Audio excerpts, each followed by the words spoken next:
반딧불의 묘는 전쟁 영화이지만 총성과 포연보다 더 오래 남는 질문을 던지는 작품이다.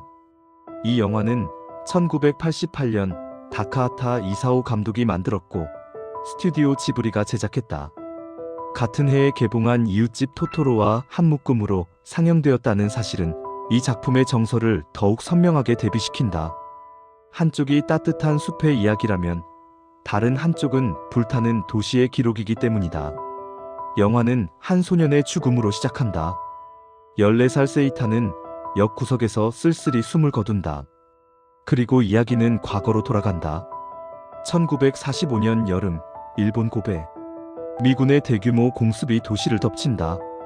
이 장면은 단순한 허구가 아니다. 1945년 3월부터 8월까지 이어진 미군의 전략 폭격은 일본 주요 도시를 초토화했다. 특히 3월 10일의 도쿄 대공습은 하루 만에 10만 명 이상이 숨진 참사였다.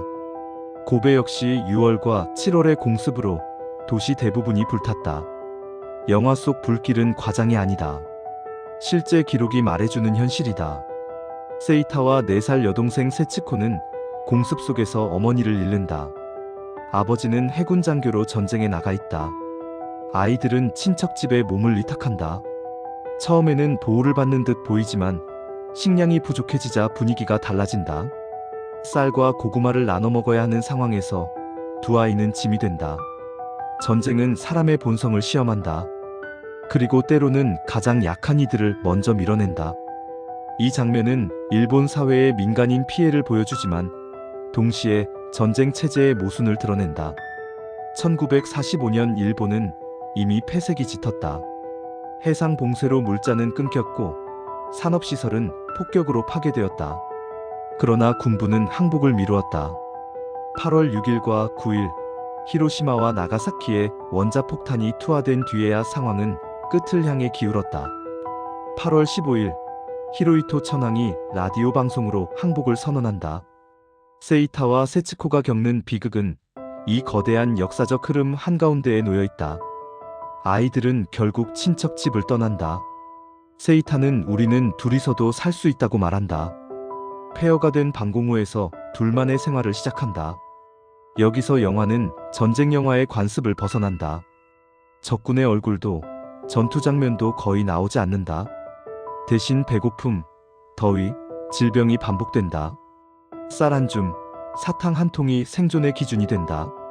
세츠코가 사탕을 아껴 먹는 장면은 보는 이의 마음을 무너뜨린다. 이 영화가 어른에게 더 아프게 다가오는 이유가 여기에 있다. 아이들은 전쟁을 선택하지 않았다.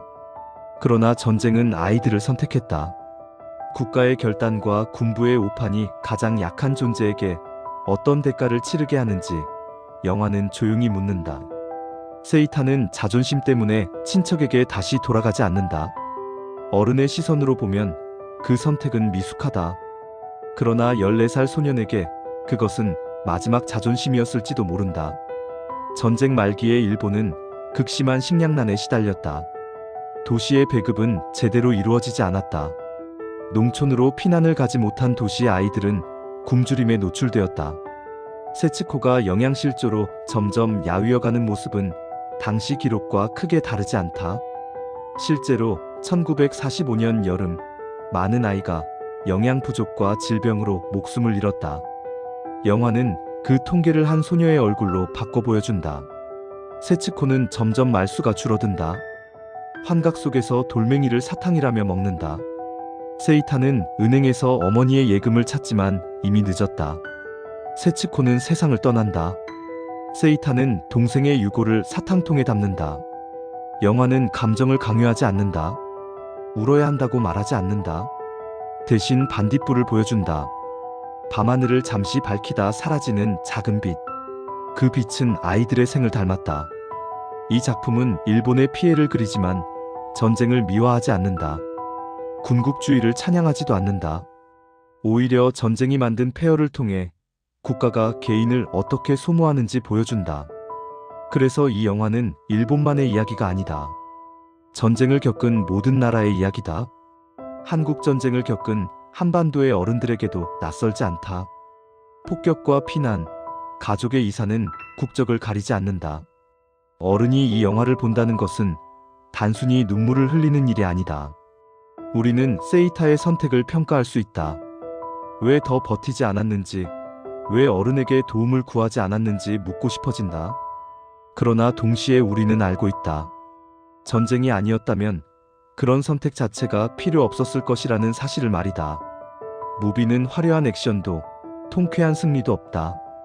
대신 질문이 남는다. 전쟁은 누구의 책임인가? 국가는 무엇을 지켜야 하는가?